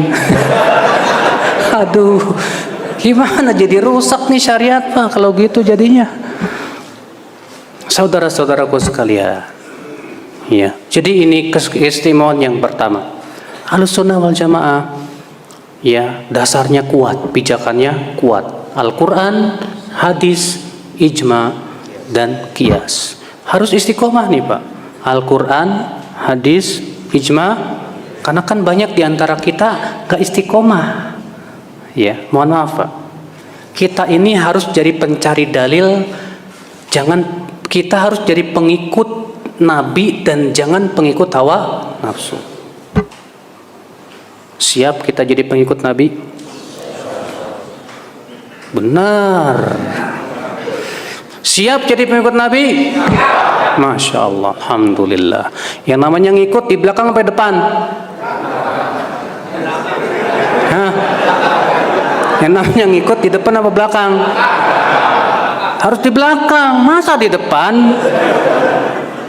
Berarti kalau ngikut di belakang, apa yang ada di depan kita ke kanan, ke kiri, berhenti. Demikian kita kepada Rasul. Kata Rasul, laksanakan. Kata Rasulullah, tinggalkan. Kata Rasulullah, berhenti. Ini enggak. Kata Rasul, enggak boleh. Enak gimana ya? Nah, saudara-saudaraku sekalian, saudaraku. Kalau pengikut hawa nafsu, Pak, dia pikirkan bukan dalil dulu, Pak. Bukan yang dia pikirkan Nabi melakukan apa enggak ya. Yang dia pikirkan, menurut saya ini enak. Ini menurut saya baik. Menurut saya bagus nih. Jadi dia menilai bagus atau tidak menurut dirinya nggak pernah mikir. Menurut Nabi bagus nggak ya? Pak, yang menurut kita baik belum tentu di sisi Allah dan Rasulnya baik, Pak. Maka janganlah kita menilai baik itu sebatas menurut saya, menurut pemikiran saya. Jangan. Ketika Allah menyebutkan tentang kewajiban berperang, Allah mengatakan apa? Kutiba alaikumul qital wa huwa kurhul lakum wa asa an takrahu syai'an wa huwa khairul lakum wa asa an tuhibbu syai'an wa huwa syarrul lakum wallahu ya'lamu wa antum la ta'lamun. Kata Allah, diwajibkan atas kalian berperang dan itu kalian tidak suka. Berapa banyak sesuatu yang kalian tidak suka ternyata itu baik buat kamu. Dan berapa banyak yang kamu suka ternyata itu tidak baik buat kamu. Allah yang tahu, kamu tidak tahu. Makanya jangan sok tahu. Tuh lihat, Pak. Jadi yang kita pandang baik belum tentu di sisi Allah. Nah kalau kita pandang baik ya, bagus ya. Tadi dulu. Menurut kamu bagus ya. Menurut Allah dan Rasulnya bagus apa enggak? Enggak tahu. Ya udah periksa dulu deh. Kalau itu bagus pasti diperintahkan oleh Allah dan Rasulnya. Coba teliti, coba lihat dalilnya. Jangan sungkan Pak, nanya sama Pak Kiai, Pak Ustadz boleh tahu dalilnya enggak? Dan Pak Kiai jangan marah kalau ditanya gitu. Mohon maaf Pak, banyak Kiai kalau ditanya dalil marah Pak. Kamu ngapain nanya-nanya dalil? Percuma kalau saya sampaikan kamu nggak paham. Ya justru Pak Kiai harusnya yang mahamin dong. Ya. Kewajiban Ustadz, kewajiban Kiai adalah memahamkan orang tentang Al-Quran dan nggak boleh Kiai itu mendakwahkan kepada dirinya, nggak boleh. Nggak boleh Kiai itu mendakwahkan kepada pemikirannya, nggak boleh Pak. Justru kita seorang ustadz, seorang kiai harus ngajarin, ini nih dalilnya dari Al-Quran, ini dalilnya dari hadis. Kita ingin dakwah kita itu kepada Allah, bukan kepada diri. Makanya baca surat Yusuf ayat 108. Allah berfirman, "Qul hadhihi sabili ad'u ila Allah ala basiratin ana wa man ittaba'ani wa subhanallahi wa ma ana minal musyrikin." Katakan hai Muhammad, inilah jalanku, aku berdakwah kepada Allah. Tuh lihat, berdakwah kepada artinya mengajak manusia untuk taat kepada, bukan berdakwah kepada diri sendiri, bukan berdakwah memperkaya diri, bukan berdakwah supaya orang apa? Fanatik sama diri. Salah dakwah kayak gini, Pak. Kalau ada orang ngajak-ngajak dakwah kepada nama partainya atau nama ini nggak sesuai dengan ayat tadi. Karena Allah menyuruh kita berdakwah kepada Allah, mengajak manusia semua untuk tunduk kepada Allah. Ya, bukan kepada pribadi, bukan kepada organisasi, bukan kepada partai tertentu. Tidak, dakwah kita hanya kepada Allah. Ajak manusia taat kepada Allah, taat kepada Rasulullah SAW. Itu harusnya, Pak. Sementara kita seringkali, Pak, diikat dengan ikatan-ikatan yang menyebabkan kita berpecah belah. Seharusnya kita harus bersatu di bawah tali Allah semuanya. Allah mengatakan dalam surat Ali Imran ayat 102, "Wa'tasimu bihablillahi jami'an wa la tafarraqu." Berpeganglah kalian semua kepada tali Allah. Tali Allah itu apa? Al-Quran dan hadis. Dan jangan berpecah. Berarti orang yang tidak mau berpegang kepada tali Allah pasti berpecah belah. Allah juga berfirman, wa atiullaha wa rasulahu wa la tanaza'u fatafshalu wa tadhhaba rihukum. Taati Allah dan Rasulnya, jangan berselisih, niscaya kalian akan gagal dan hilang kekuatan kalian. Allah mengatakan taati Allah dan Rasulnya, jangan berselisih. Berarti kalau kita tidak menaati Allah dan Rasulnya, kita pasti berselisih. Pasti. Allah juga berfirman, wala takunu, apa tuh ya, dalam surat Ali Imran itu. Iya.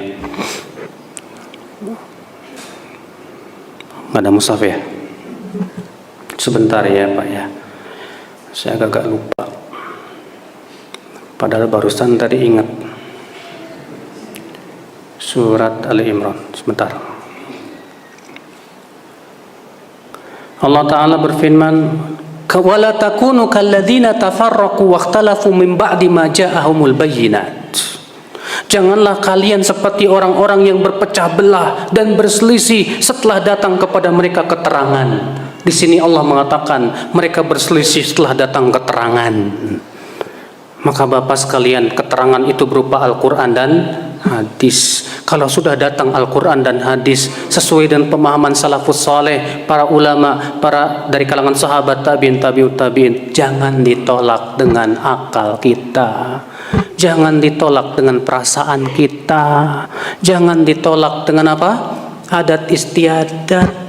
Kewajiban kita sebagai seorang muslim, sami'na wa ata'na. Ya, Bapak sekalian, ya, ini keistimewaannya Ahlussunnah begitu, Pak, Masya Allah, Pak. Ya. Di antara keistimewaan Ahlussunnah wal Jamaah apa lagi, Pak? Ahlussunnah wal Jamaah itu, Pak, sikapnya adil, tidak berat sebelah. Karena apa? Ahlussunnah wal Jamaah itu menilai segala sesuatu dengan dalil, Pak.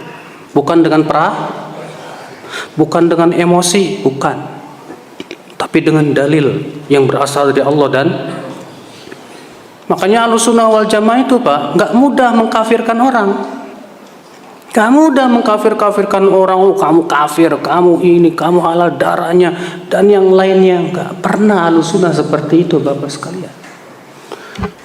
Ya, bahkan Rasulullah SAW bersabda, man qala li akhihi ya kafir, siapa yang berkata kepada saudaranya hai kafir, faqad ba'a biha ahaduhuma, maka akan kembali kepada salah satu dari keduanya.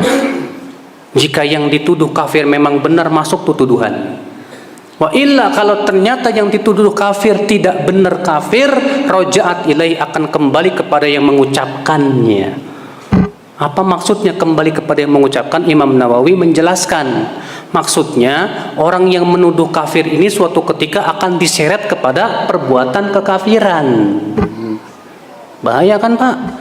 Berarti mudah mengkafirkan orang tuh bahaya Pak. Gak boleh kita mudah mengkafirkan, karena situ gak setuju dengan pendapat saya, kafir saya, kak kamu kafir, la haula wala quwata illa billah. Itu bukan manhaj para sahabat, bukan manhaj para tabi'in. Ya, orang yang mudah mengkafirkan itu terkenalnya dari kalangan apa? Khawarij. Maka dari itulah Bapak sekalian, ya, Syekhul Islam Taqiyuddin Al-Harrani berkata, fa ahlus sunnati a'lamun nasi bil haqqi wa arhamuhum lil khalqi. Ahlus sunnah wal jamaah itu paling tahu tentang kebenaran dan yang paling sayang kepada manusia. Maka ahlus sunnah wal jamaah menimbang segala sesuatu dengan keadilan yang Allah tegakkan dalam kitabullah dan sunnah Rasulullah, bukan karena emosi, bukan karena kebencian dan yang lainnya. Makanya Allah berfirman, ya ayyuhalladzina amanu, ya, kunu qawwamina lillahi syuhada'a bil qist wa la yajrimannakum syana'anu qaumin ala alla ta'dilu i'dilu huwa aqrabu littaqwa. Hai orang-orang yang beriman, tegaklah kalian menegakkan keadilan, dan jangan sampai kebencian kalian kepada suatu kaum membuat kalian tidak bersifat adil. Bersikap adillah kalian, karena itu yang lebih dekat kepada apa? Ketakwaan. Kalau kita kan kalau udah benci sama orang Pak, sekecil apapun kesalahan Pak, digede-gedein Pak.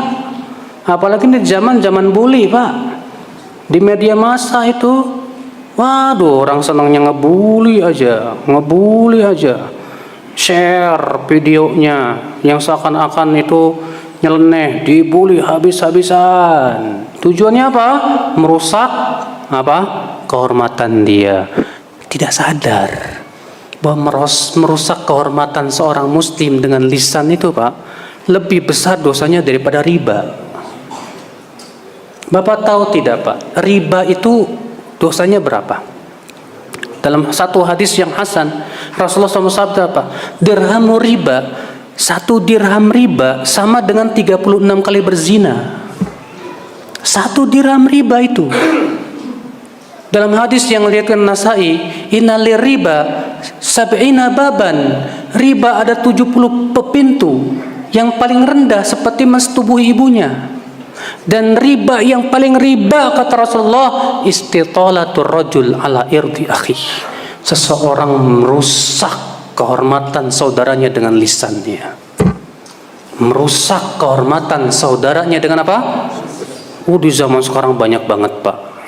Itu di televisi, di media massa, di apa?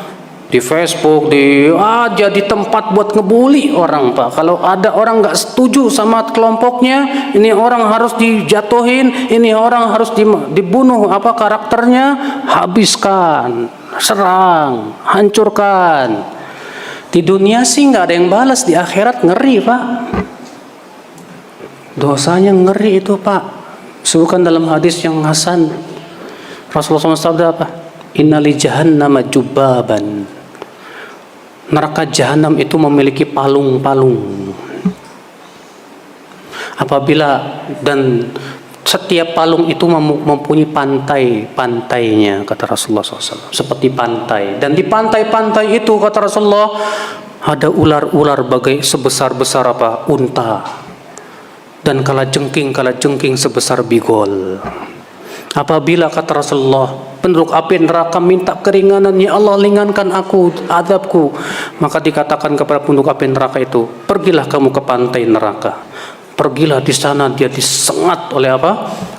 Ya, ular dan kalajengking itu, dan ia kesakitan, dan ia pun ditimpa penyakit gatal, sehingga ia kegatalan, dia digaruk-garuk sampai terlihat tulangnya. Lalu kemudian dikatakan kepada dia, sakit tidak? Sangat sakit. Apa kata dia? Demikianlah balasan orang-orang gara-gara kamu dahulu menyakiti kaum mukminin. Kamu dahulu menyakiti kaum mukminin, balasannya kayak gitu tuh Pak.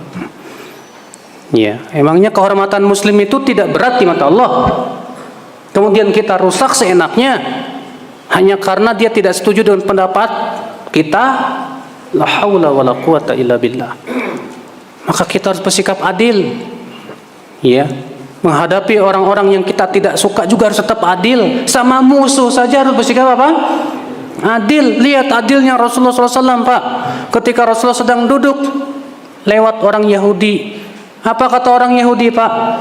Assam alaik. Tahu nggak assam? Kematian atasmu. Apa kata Rasulullah? Wa alaik, dan atasmu. Lewat lagi orang Yahudi yang kedua, assam alaik. Kata Rasulullah apa? Wa alaik. Lewat lagi orang Yahudi yang ketiga Pak, assam alaik. Kata Rasulullah apa? Wa alaik. Rupanya Aisyah dengar Pak, marah Aisyah. Apa kata Aisyah? Wa alaikumussalam wal la'na ya abna al-qiradah wal khanazir. Atas kalian kematian dan laknat wahai anak-anak kera dan babi. Aisyah enggak ridho Rasulullah SAW didoakan kematian begitu. Siapa di antara kita Pak yang ridho Rasul kita didoakan begitu? Siapa yang ridho coba? Aisyah enggak ridho. Maka Aisyah membalas makian dengan yang lebih dari itu. Tapi apa kata Rasulullah? Mahlan ya Aisyah. Enggak boleh gitu Aisyah. Apa kata Aisyah? Ya Rasulullah, apa engkau tidak mendengar ucapan mereka?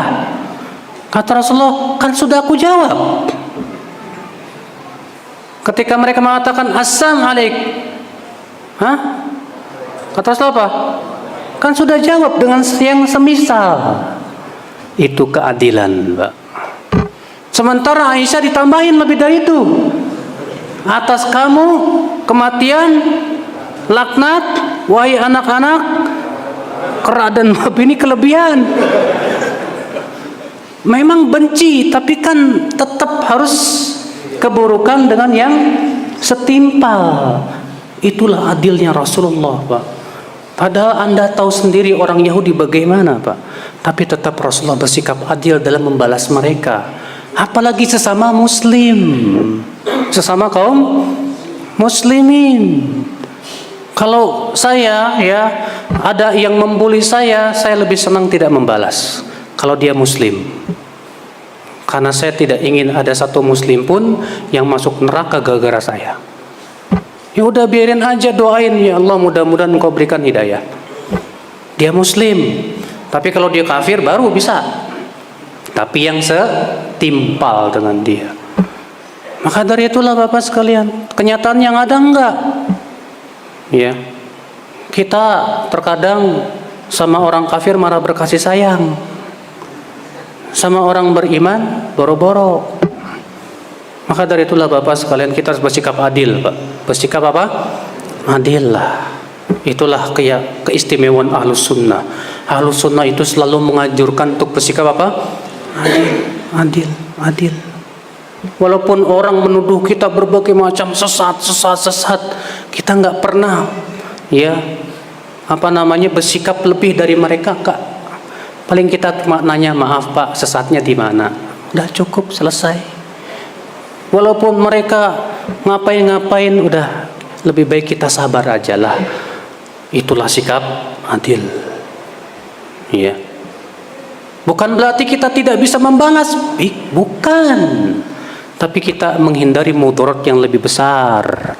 Pertumpahan antara kaum muslimin itu sangat tidak baik. Ya. Malah jadi tertawaan orang-orang kafirin. Nah, saudara-saudara sekalian, inilah dan banyak lagi sebetulnya keistimewaan Ahlus Sunnah wal Jamaah itu Bapak sekalian. Namun kita cukupkan dulu sampai di sini ya Pak ya. Ada yang mau nanya enggak? Enggak usah kali ya. Tanya jawabnya pakai kertas aja deh Pak. biar saya bisa pilih-pilih nih. Nggak semua pertanyaan bisa saya jawab soalnya Pak.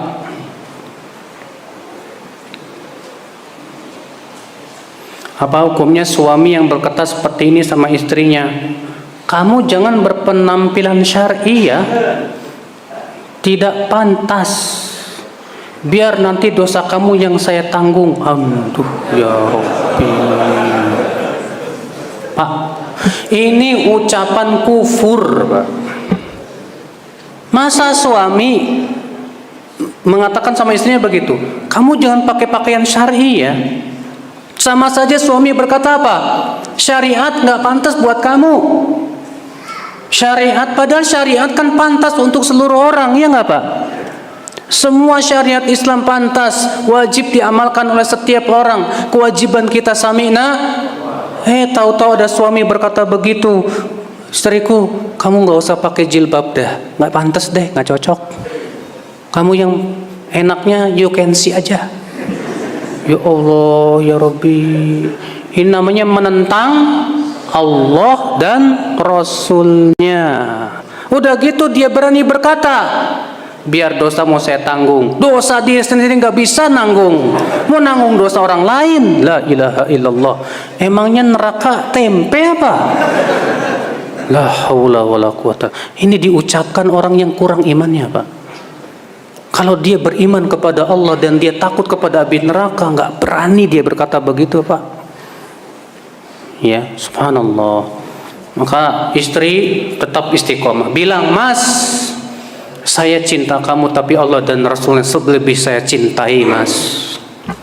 Saya mau tunduk sama kamu kalau perintahmu sesuai dengan perintah Allah dan Rasulnya Mas. Karena Rasulullah bersabda, la ta'ata li makhlukin fi maksiatil khaliq.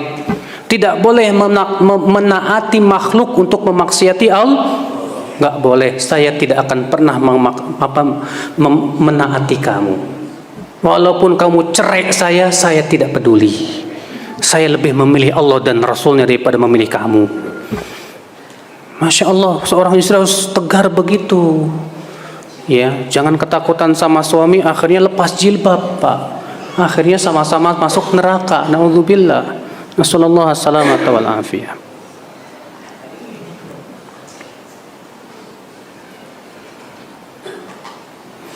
Saya sedang kuliah bisnis Ustadz. Sehari saya sibuk belajar mata kuliah ini. Dalam sehari-hari saya belajar 7-10 jam. Tapi saya malu. Dalam sehari tidak saya belajar agama sejam pun tidak. Bahkan dalam sehari saya tidak belajar agama. Apa yang harus saya lakukan Ustadz? Bolehkah saya belajar tentang bisnis lebih banyak jamnya? Atau saya harus seimbangkan porsinya Ustadz? Ya, tentunya Pak. Sekarang Bapak kuliah itu sudah keluar harta yang banyak kan. Apalagi orang tua sudah minta Bapak untuk sekolah di situ. Ya udah taati dulu kemauan orang tua. Sambil ada waktu-waktu kosong mempelajari ilmu agama. Ya. Ada waktunya kosong hari Sabtu, Ahad misalnya. Ya udah ngaji, taklim. Waktu yang lain untuk belajar bisnis, nggak masalah, niatkan saya belajar bisnis ini nanti untuk kepentingan kaum muslimin, ya, untuk nanti saya sumbangkan untuk kaum muslimin, untuk membela Islam. Insya Allah dengan niat seperti itu jadi pahala, maka nggak masalah, pelajarilah silahkan sambil ada sela-sela waktu yang kosong untuk senantiasa mengkaji ilmu agama. Nanti setelah selesai dari kuliahnya mau fokus dulu belajar syariat, silahkan, nggak apa-apa. Silahkan. Saya punya teman-teman Pak yang kuliah di hadis, ada yang S1 nuklir baru diterima di Madinah, ada yang S1 fisika, S1 teknik dan yang lainnya. Mereka udah sarjana dunia dulu, alhamdulillah belajar ilmu agama diterima di Madinah, belajar lagi ilmu syariat. Enggak menghalangi, alhamdulillah. Bahkan mereka ada yang sampai gelar doktor dalam ilmu agama. Ya.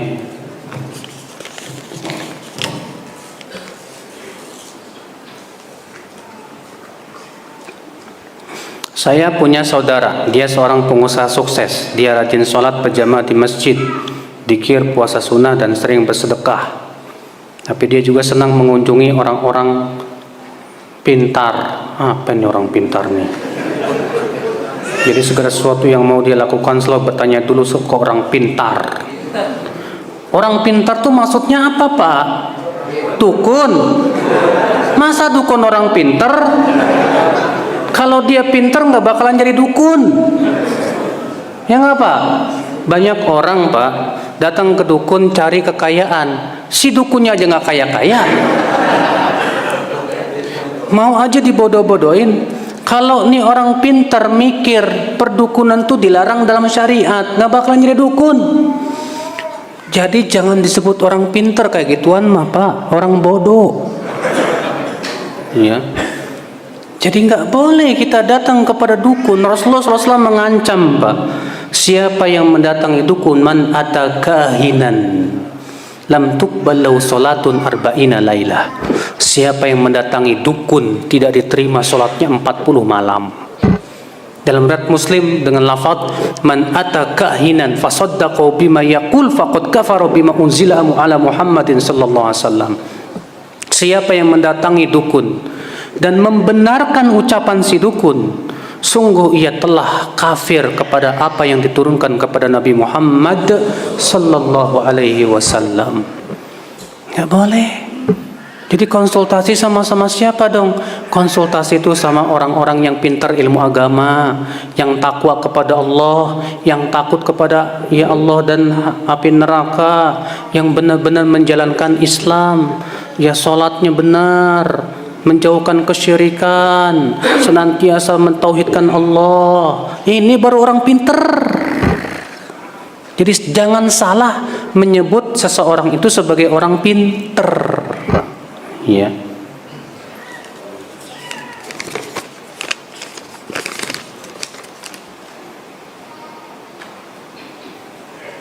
Di Bulughul Maram ada hadis dhaif, boleh diambil pelajarannya enggak, Ustadz? Hadis dhaif itu, Pak, kalau ya ada hadis sahih yang menunjukkan kepadanya boleh diamalkan. Contoh misalnya, ya, siwak.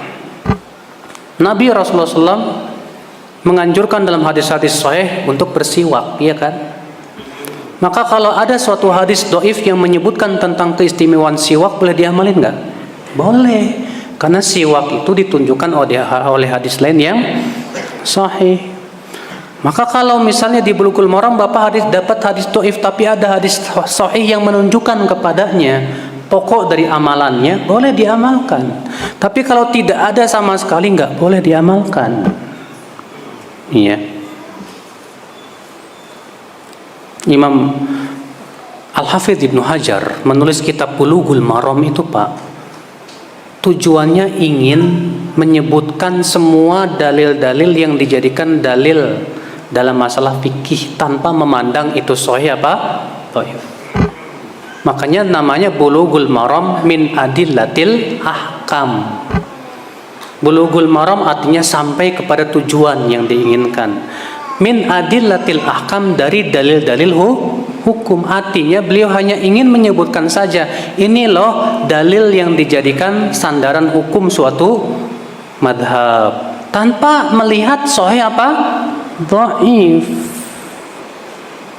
Makanya para ulama hadis dalam menulis hadis, kitab hadis itu macam-macam. Ada ulama yang mensyaratkan pokoknya semua hadis yang masuk dalam buku saya ini harus sahih. Contohnya Sahih Bukhari, Sahih Muslim. Imam Bukhari mensyaratkan pokoknya yang saya akan masukkan dalam buku saya ini semua sahih. Faham tidak, Pak? Ada juga ulama yang menulis buku tidak mensyaratkan harus sahih semua. Yang penting saya sampaikan dengan sanadnya, silahkan periksa sendiri. Iya. Begitu Bapak sekalian, makanya Bapak belajar. Kalau mempelajari ilmu hadis, Masya Allah, Pak, Bapak akan dapatkan bagaimana motivasi para ulama dan latar belakang ulama menulis suatu buku hadis. Apa tujuannya, apa yang diinginkan darinya, apa faidah-faidah yang diinginkan darinya. Nah, disitulah kita akan mengetahuinya. Allahu a'lam.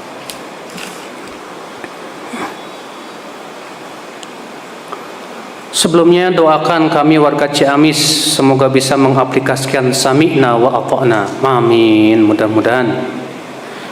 Minta tips bagaimana menghafal Al-Quran dan hadis dengan kesibukan setiap individu. Kalau Bapak sibuk, saya jamin gak bisa ngapalin. Karena buat menghafal tuh butuh kepada apa? Fokus, Pak, fokus. Kalau Bapak pikirannya bercabang-cabang, mikirin cari duit, mikirin kerjaan rumah, mikirin kerjaan kantor, mikirin pengen kawin lagi, misalnya gitu ya, susah Pak ngapalin Pak, bener. Kalau mau ngapalin Quran hadis itu harus fokus dulu Pak, nggak banyak bercabang-cabang. Betul. Bapak nyantri, udah saya mau tinggalin aja semua, saya mau pesantren Al-Quran dulu, ngapalin fokus 1 tahun, nggak mau diganggu, insya Allah bisa. Tapi kalau Bapak pikirannya cabang-cabang, susah banget Pak.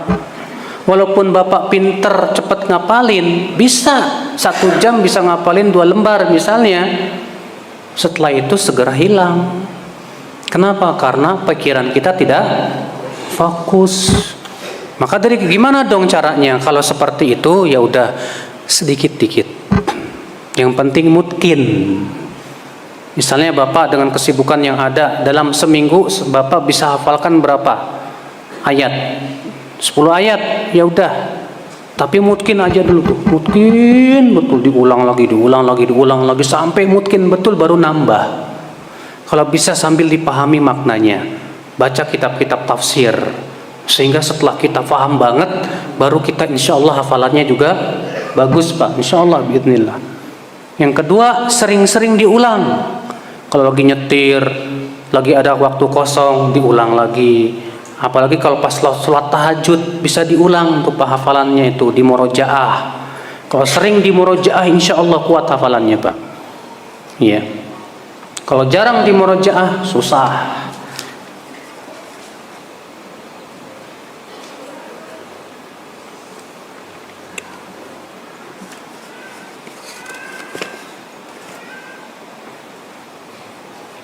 Bolehkah mengutarakan hajat atau permintaan pada sujud terakhir dalam sholat Ustadz? Bapak, anjuran berdoa dalam sujud itu jangan dikhususkan sujud terakhir saja. Karena Rasulullah menganjurkan berdoa itu dalam sujud secara mutlak. Nabi bersabda apa? Wa ammas sujud fajtahidu fihi du'a. Adapun sujud, bersungguh-sungguhlah kalian berdoa di waktu itu. Faqaminun an yustajaba lakum, karena lebih dekat untuk diijabah. Rasulullah tidak mengatakan sujud terakhir. Rasulullah hanya mengatakan apa? Sujud. Dalam satu riwayat yang lain Rasulullah mengatakan apa alasannya? Aqrabu ma yakunul 'abdu min rabbi wa huwa sajid. Sedekat-dekatnya hamba kepada Allah di saat dia sedang apa? Sujud. Berarti di saat sujud itulah kita sangat dekat dengan Allah. Sujud yang mana? Sujud yang mana saja. Semua sujud. Kalau nggak bisa bahasa Arab, boleh pakai bahasa Indonesia. Terjadi perselisihan ulama. Yang lebih selamat, mendingan kita cukupkan dengan doa Nabi saja, Pak. Allahumma atina fid dunya hasanah wa fil akhirati hasanah wa qina adzabannar. Kan kena semua tuh. Ya Allah, berikan kepada kami kebaikan di dunia. Kebaikan di dunia apa saja? Semua kebaikan. Termasuk yang kita minta masuk dalam kebaikan itu. Wa fil akhirati hasanah, dan di akhirat juga kebaikan. Kebaikan apa? Semua kebaikan masuk itu. Makanya doa Al-Quran dan hadis itu lebih mantep, Pak. Doa-doa dari Nabi itu lebih mencakup daripada doa kita sendiri, Pak. Makanya rajin-rajin ngapalin doa Rasul. Karena Rasulullah berdoa itu berdasarkan wahyu dari Allah. Ya. Tapi jangan bikin-bikin doa sendiri, Pak. Banyak di masyarakat kita, mohon maaf ya, bikin doa sendiri. Doa menghilangkan bisul, doa menghilangkan jerawat, pakai ayat yas'alunaka anil jibal faqul yansifuha rabbi nasfa wa yadharuha qa'an safsafa la tara fiha iwaja wala amta. Mereka bertanya kepada kamu tentang gunung, katakanlah Allah akan menghancurkan sehancur-hancurnya. Itu gunung aja hancur, apalagi jerawat. Itu dijadiin doa buat ngilangin jerawat. Ini mana dalilnya dari Rasulullah? Nggak ada, Pak. Di masyarakat kita ada, Pak, keyakinan kalau kamu pengen punya anak perempuan cantik, bacaan surat Maryam. Kalau laki-laki bacain surat Yusuf. Lah kalau bapak emaknya jelek ya jelek aja, nggak ada pengaruh. Lagian mana ada dalilnya? Ini terkadang kita bikin-bikin sendiri, Pak, yang nggak ada tuntunannya dari Rasulullah SAW. Ya.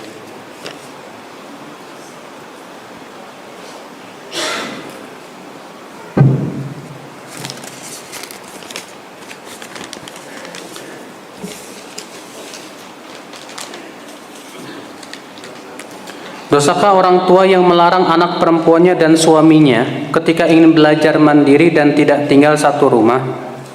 Maksudnya gimana sih?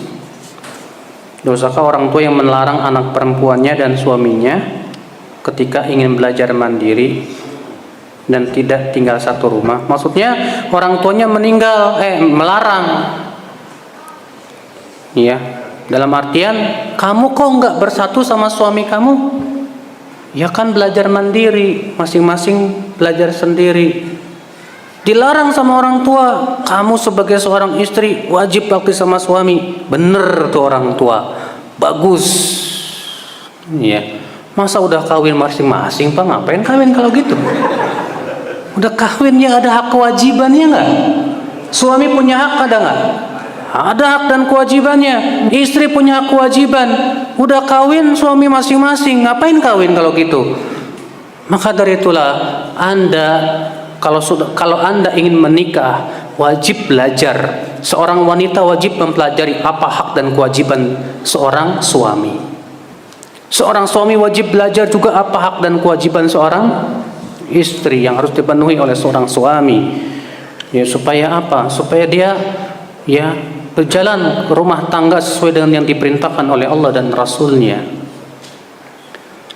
Saya mau bertanya tentang fitnah zaman sekarang, yang berjenggot dan tidak isbal, katanya pengikut yang suka bom bunuh diri. Aduh, Pak, memang Bapak waktu nonton televisi pas dia ngebom tuh jenggotnya ada, Pak? Dicukur, Pak. Itu yang ngebom itu nggak pakai jenggot. Musbil, iya, cuman kan disimpan di penjara kan jadi jenggot tumbuh jenggotnya, disorot tuh ternyata berjenggot, dilihat istrinya. Yang kedua, Pak, jangan disalahkan jenggotnya karena jenggot sunnah Rasul. Yang disalahkan tuh individunya. Ya, sekarang, Pak, kalau ada orang Nasrani bilang begini, orang Islam nggak benar. Islam nggak benar. Kenapa? Itu yang suka nyolong sendal di masjid siapa? Orang Islam. Itu yang suka korupsi siapa? Orang Islam. Itu yang jadi perampok orang Islam. Yang curanmor orang Islam. Berarti Islam nggak benar. Apa benar itu? Itu yang salah orangnya, bukan Islamnya, Mas. Demikian pula kalau ada yang ngebom ternyata berjenggot, cingkrang, isinya bercadar, yang disalahkan jangan jenggotnya. Jenggot sunnah Rasul, cingkrang sunnah Rasul, yang disalahkan orangnya dong. Itu pemikiran yang berbahaya itu, Pak. Orangnya yang harus disalahkan, Bapak sekalian. Nah inilah Bapak sekalian, di masyarakat kita kan kebanyakan termakan media. Jadi karena melihat di media orang yang ngebom ternyata berjenggot, cingkrang, akhirnya disamaratakan. Pokoknya ciri teroris jenggotan, cingkrang. Ya Allah. Ya. Ini kan zolim, Pak. Padahal kan nggak semua berjenggot yang cingkrang, ya, melakukan perbuatan terorisme seperti itu. Nggak boleh kita membenci sunnah Rasul hanya karena pelakunya melakukan terorisme. Itu yang kita benci pelakunya. Adapun jenggot dan cingkrangnya itu sunnah Rasul sallallahu alaihi wasallam. Ya.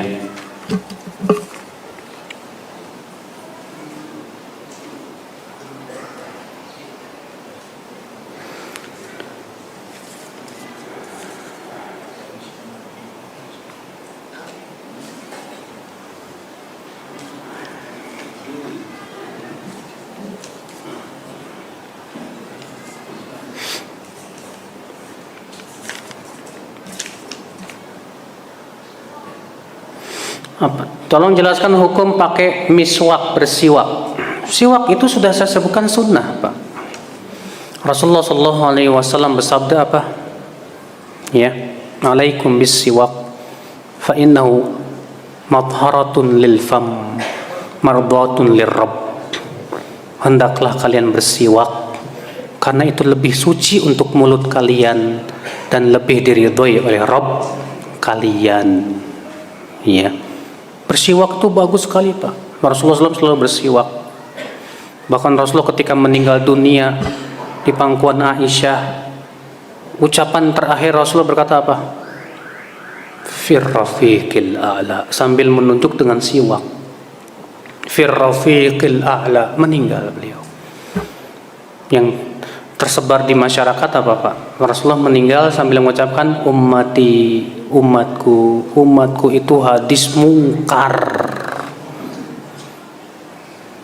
Ucapan Rasulullah ummati, umat itu tidak ada hubungannya sama sekali dengan kematian Rasulullah. Yang sahih itu dengan lafaz begini, ketika Rasulullah SAW membaca ayat Allah turunkan ayatnya, in tu'adzibhum fa innahum ibaduk wa in taghfir lahum fa innaka antal azizul hakim. Jika engkau mengadab mereka, sesungguhnya mereka adalah hamba-Mu ya Allah. Dan jika engkau mengampuni mereka, sesungguhnya engkau maha perkasa lagi maha bijaksana.